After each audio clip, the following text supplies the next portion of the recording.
शांति। मीठे बच्चों, बाबा कहते हैं आज अव्यक्त मुरली 22/1/76। परिवर्तन का मूल आधार हर सेकेंड सेवा में बिजी रहना। परिवर्तन कब होगा? देह भान से, तकलीफ से, ऐसे फीलिंग से परिवर्तन कब होगा? हर सेकेंड सेवा में बिजी रहना। विश्व सेवादारी महादानी बनाने वाले वरदाता शिव बाबा बोले, महारथियों के रूह रेहान में विशेष कौन सी रूह रेहान चलती है? बहुत करके महारथियों के रूह रेहान में यह बात निकलती है कि समय प्रमाण मैं कौन हूँ। समय प्रमाण परिवर्तन कैसा होना चाहिए, ये भी रूह रेहान चलती है। समय और स्वयं को देखते हुए यह प्रश्न उठता है कि क्या होगा। लेकिन परिवर्तन का मूल आधार है हर सेकेंड सेवा में स्वयं को बिजी रखना। हर महारथी अंदर सदा यह संकल्प रहे कि जो भी समय है वह सेवा अर्थ ही देना है। चाहे अपने देह व शरीर के आवश्यक कार्य में भी समय लगाते हो, तो भी स्वयं के प्रति लगाते हुए मनसा से विश्व कल्याण की सेवा साथ साथ कर सकते हैं। अगर वाचा और कर्मना नहीं कर सकते तो मनसा कल्याणकारी भावना का संकल्प रहे तो वह भी सेवा का ही सब्जेक्ट में जमा हो जाता है। भक्ति मार्ग में महादानी किसको कहा जाता? कहाँ पे? भक्ति मार्ग। जो स्वयं के प्रति नहीं बल्कि हर वस्तु हर समय अन्य को दान पुण्य करने में लगावे, उसको महादानी कहा जाता है, वरना तो दानी कहा जाता। ये भाषा बताइए। भक्ति मार्ग में महादानी किसको कहा जाता है? जो स्वयं के प्रति नहीं बल्कि हर वस्तु हर समय अन्य को दान पुण्य करने में लगावे, उसको भी महादानी कहा जाता, वरना तो दानी कहा जाता। जो अविनाशी दान करता रहे, सदा दान चलता रहे, उसको ही कहा जाता है महादानी। ऐसे ही स्वयं के प्रति समय देते हुए सदा समझे कि मैं विश्व की सेवा पर हूँ। हाँ, स्वयं का कार्य चल रहा है फिर भी क्या समझे? विश्व की सेवा। ऐसे ही सदा बाबा कहते ऐसे ही स्वयं के प्रति समय देते हुए भी सदा समझे। अभी स्वयं के प्रति माना कहाँ समय लगता है हमारा? स्वयं के प्रति कहाँ लगता है समय? घर के कार्य में लगता है। सारे कर्तव्य कर्म जिम्मेवारी दिन रात जिम्मेवारी में कर्म बंधन में ही है। शरीर से लेके प्रकृति से लेके रिश्ते नाते संबंध यही है। हर श्वास निभाने का जमा करने का दोनों चले, बाबा का ये इच्छा है, शिक्षा है। तो स्वयं के प्रति समय देते हुए भी सदा समझे कि मैं विश्व की सेवा पर हूँ। जब जैसे स्टेज पर बैठते हैं तो सारा समय विशेष अटेंशन रहता है ना कि मुझे सब देख रहे हैं, स्टेज पर हूँ। तो तुम भी तो विश्व के स्टेज पर हो, गिने चुने हो। हाँ जी जी जी, जा रहा है वाइब्रेशन हर समय। जैसे आवाज़ की जा रहे वैसे हमारे सोच के संकल्प के वाइब्रेशन परावर्तित होके जा रहे हैं, दिख नहीं रहे। जैसे आवाज़ कान में आ रहा है, कान समझ रहा है, आंखें आवाज़ को नहीं देख सकती, वैसे ही वाइब्रेशंस मन के जा रहे हैं। ना ही कान समझ रहा है ना ही आंखें देख रहे हैं, लेकिन जा रहा है। बोलने का भी जा रहा है आपके पास। क्यों? क्योंकि कान द्वारा जा रहा है, मेरा शब्द दिखाई नहीं दे रहा है लेकिन जा रहा है आवाज़। वैसे संकल्प का भी आवाज़ है, वाइब्रेशन द्वारा। पानी में पत्थर डालते लहरें फैलती है, आंखों से दिखती है, क्यों फैलती नहीं मालूम, पत्थर डाला लहरें फैलती। वैसे सेम हर समय संकल्प का चल रहा है, पूरे पूरे पानी जैसे गोल गोल गोल जा रही वाइब्रेशंस। इसलिए बाबा कहते हैं जैसे जब स्टेज पर बैठते हैं तो सारा समय विशेष अटेंशन रहता है ना, कि मैं इस समय सेवा के स्टेज पर हूँ, तो हल्कापन नहीं रहता है, सेवा का फुल अटेंशन रहता है। ऐसे ही सदा अपने को सेवा की स्टेज पर समझो, इसी द्वारा ही परिवर्तन ज़रूर होगा। हाँ, तो 63 जन्मों की, बोलने की, देखने की, संकल्प की सारी परिवर्तन होगा।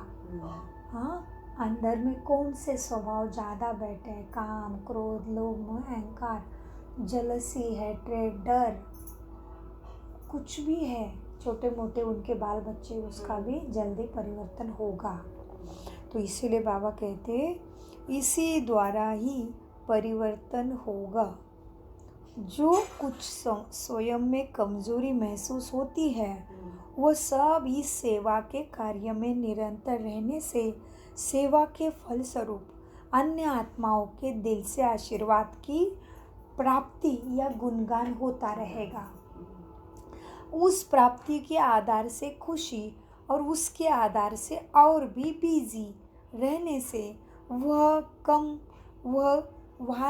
वहाँ से समाप्ति हो जाएगी। जो खड़े संस्कार बने वहाँ से क्या होगी, समाप्ति हो गई जाएगी, ताकि सेवा में बिजी रहो। बाबा कहते क्या होगा उस सेवा में बिजी रहने से, सेवा के कार्य में निरंतर रहने से सेवा के फलस्वरूप, सेवा का रिटर्न, सेवा के फलस्वरूप अन्य आत्माओं के दिल से आशीर्वाद की प्राप्ति होगी, हाँ, या गुणगान होगा। उस प्राप्ति के आधार से खुशी और उसके आधार से और बिजी रहने से वह कमी समाप्त हो जाएगी। जो परिवर्तन नहीं हो रहा है वो वाली कमी समाप्त हो जाएगी। तो बाबा कहते तो परिवर्तन होने का साधन यही है जिसको ही एक दूसरे में अटेंशन खिंचवाते प्रैक्टिकल में लाना है।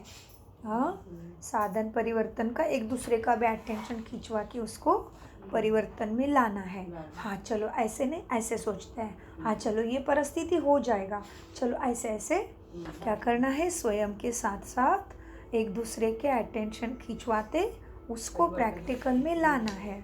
हाँ, तो याद की यात्रा में स्थित रहना, यह भी वर्तमान समय विश्व कल्याणकारी की स्टेज प्रमाण सेवा में जमा हो जाता है। क्योंकि अब महारथियों की याद की यात्रा का समय है, सिर्फ स्वयं प्रति याद नहीं, याद की यात्रा का समर्थी भी स्वयं के साथ साथ विश्व के कल्याण व सर्व की सेवा के प्रति भी अटेंशन। हाँ, यहाँ कहा है अभी हमारा महारथियों की याद की यात्रा का समय है, केवल स्वयं प्रति नहीं, याद की यात्रा का समय भी स्वयं के साथ साथ सर्व के कल्याण का, हाँ, और सर्व के सेवा के प्रति है।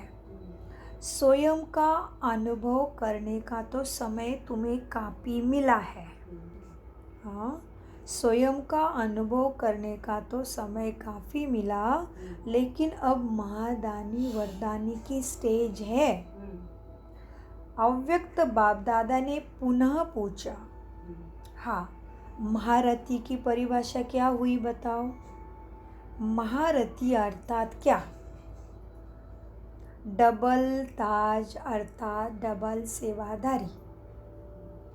डबल ताज मिलना है, एक तो राजाई का ताज, हाँ, सुख शांति की राजाई मिलेगी, और एक तो पवित्रता का ताज, सुंदर कंचन काया। तो बाबा कहते डबल सिरताज तो मिलना है, लेकिन उसके लिए क्या करना पड़े अभी? डबल सेवाधारी, स्वयं के साथ साथ हर संकल्प सोच दृष्टि कृति में सर्व की कल्याण की भावना भी हमेशा प्रकंपित होती रहे। इसलिए बाबा ने पुनः पूछा, क्या पूछा?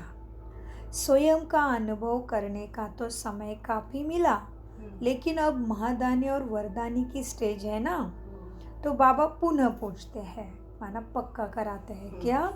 महारथी की परिभाषा क्या हुई?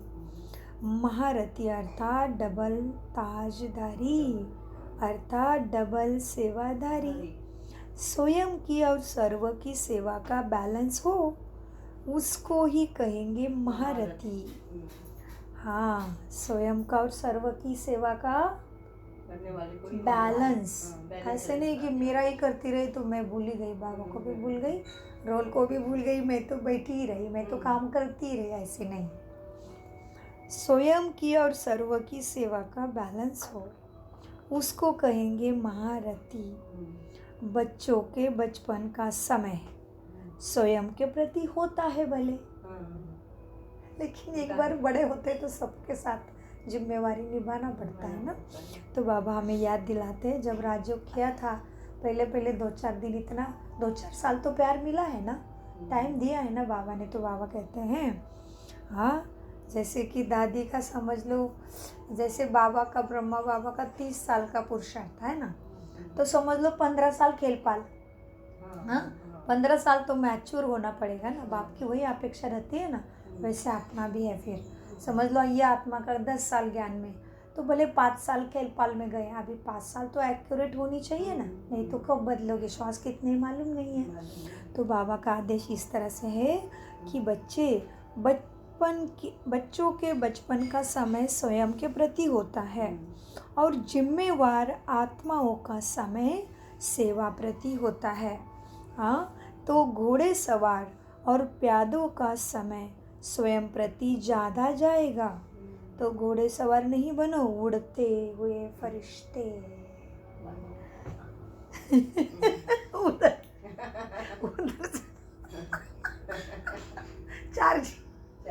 चार्जिंग ले लो, फोन को चार्जर का हाथ लगाया, वैसे कनेक्शन का चार्जिंग लेते रहो। बाबा से चार्जिंग करते रहो। हर चीज का एक नियम है ना, वो वायर कोई काम की नहीं है आपके, इसके ही काम की बस। वैसे उसी ना रहे तो उसी बिना बेकार है। हाँ, वैसे ही ये दुनिया में कितना सारा कुछ है, हमारे काम का नहीं है, इससे हमारा चार्जिंग नहीं हो रहा है। हमारा चार्जिंग है मन बुद्धि उड़ती कला के द्वारा, ज्ञान और योग के ये याद के पंख लगा के कनेक्ट करो, तभी चार्जिंग होगा। धीरे धीरे करत हो जावे। सो इसीलिए बाबा कहते हैं, बच्चों घोड़े सवार और प्यादे का समय स्वयं प्रति ज़्यादा जाएगा। हाँ, स्वयं ही कभी बिगड़ेंगे भी, कभी धारणा करेंगे। अच्छा, घोड़े सवार की परिभाषा बता रही, कौन है घोड़े सवार? घोड़े सवार क्या करेंगे? स्वयं ही कभी बिगड़ेंगे, कभी धारणा करेंगे, कभी धारणा में फेल होते रहेंगे। अमृत वेले उठने का मन है, आके ही नहीं बोल रही है। हाँ, मुरली जाने का मन है, शरीर नहीं साथ दे रहा है। मधुबन जाने का मन है, धारणा ही नहीं हो रही, पालना ही नहीं हो रही। ऐसे सारी खेल में आत्मा क्या करेगी? स्वयं ही कभी बिगड़ेगी। अच्छा, मतलब अभी चेक कर सकते कहाँ तक पूछे। घोड़े पे केवल जमीन से उठ के घोड़े पे चढ़े, बाप रे इतना स्लो है, और तो समय खत्म हो गया। एवं ये भी कह सकते बाबा वापसी की तैयारी में है, समझो अभी, क्योंकि साकार पालना हो गई, अव्यक्त पालना हो गई, अव्यक्त से अव्यक्त पालना भी अभी कितने साल से चल रही। दादी 2009 से ही धीरे धीरे दादी ने रिटायरमेंट ली, तब से फिर अभी तक तो अव्यक्त पालना भी हो, हाँ अव्यक्त पालना भी हो गई। तो अभी क्या बचा बताओ? बाबा की रिटर्न की जर्नी अभी खत्म हो जाएगा, धर्मराज का पाठ शुरू हो जाएगा। बाबा कुछ भी मदद नहीं करेगा। बाबा कहेगा तुमने जितना कमाया है, तुमने जितना पढ़ा है, तुमने जितने अंदर शक्ति भरी है, तुम अपनी शक्ति को यूज करो। मैं तो पाठ से निकला, मैं तो टीचर बन के बढ़ाया था, सदगुरु बन के एक का पदम गुना भी दिया था। अभी मेरा पाठ है एग्जामिनर, केवल धर्मराज। तो अपनी धारणा से राज करो अभी परिस्थिति पे। तो ये रोल अभी चालू हो रहा है, समझो। हमारा मिलन हो रहा है वो बहुत बड़ी बात है, क्योंकि आगे जाके मिलन भी रहेगा कि नहीं वो भी शंका है। परिस्थिति कैसे कैसे आएगी कुछ नहीं पता, केवल भारत ही 2 साल तक कोई आगे जाना बंद हो गया था। कुछ भी हो सकता है। केवल भारत लास्ट तक सुरक्षित रहेगा, मुंबई तो पता नहीं, बाकी दिल्ली बिल्ली यमुना के कंठे वो सिटीज़ अब थोड़ी सुरक्षित रहेगी हमेशा, जहाँ पे आना है कृष्णा को। बाकी सारा कैसे कैसे उद्ध्वस्त होगा, कुछ ना कुछ होगा ज़रूर। धीरे धीरे प्रकृति आत्मा अपना खेल ड्रामानुसार जैसा जिसका पाठ है वो एक्यूरेट निभाएगा, बाबा साक्षी हो जाएगा। इसलिए अभी क्या हो रहा है, बहुत ज़ोरों से सेवा हो रही, चारों तरफ इतनी सेवा हो रही, बात मत पूछो। कितनी आत्मा एक साथ ऑनलाइन से, शिवानी से, इधर उधर से अभी आ रहे हैं। जैसे बाबा ने कहा है आने के बाद कि बच्चों ऐसी भीड़ लगेगी। भीड़ में थोड़ी पढ़ाई होती है, भीड़ में तो वरदानी मुहूर्त बनना पड़ेगा तुम्हें। भीड़ में पढ़ाई स्टॉप, भीड़ में पढ़ाई स्टॉप हो जाएगी। इसलिए बाबा कहते बच्चों अगर मैं उनको बता दूं कृष्णा आ गया है तो मुझे पढ़ाने नहीं देंगे। अनेक मुरली में कहा है ना बाबा ने, तुम्हें पढ़ने भी नहीं देंगे, पढ़ाने भी नहीं देंगे, भीड़ ही लग जाएगी इधर मच्छर जैसे। तो अभी ऐसे होने वाला है।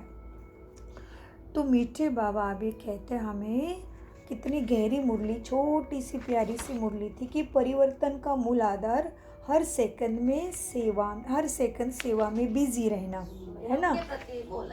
और फिर बाबा ने कहा बच्चे अभी क्या है, महारथियों की बात बताई। फिर बाबा ने कहा तो घोड़े सवार और प्यादों का समय स्वयं प्रति ज़्यादा जाएगा।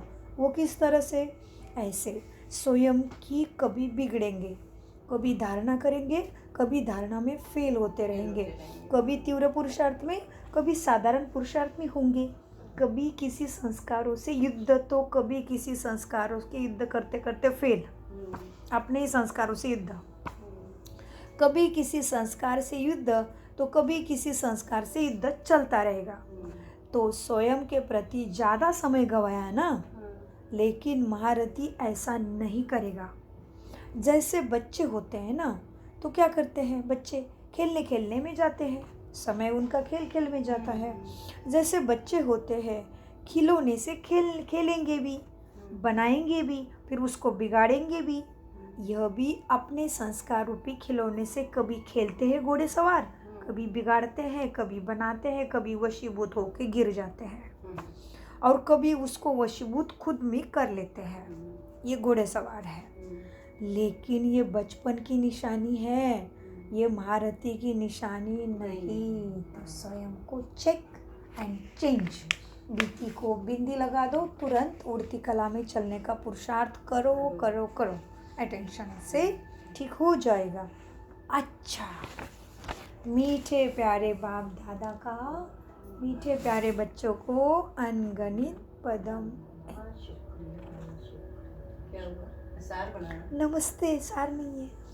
विश्व सेवादारी महादानी बनाने वाले वरदाता शिव बाबा का हम प्यारे बच्चों को नमस्ते, गुड मॉर्निंग।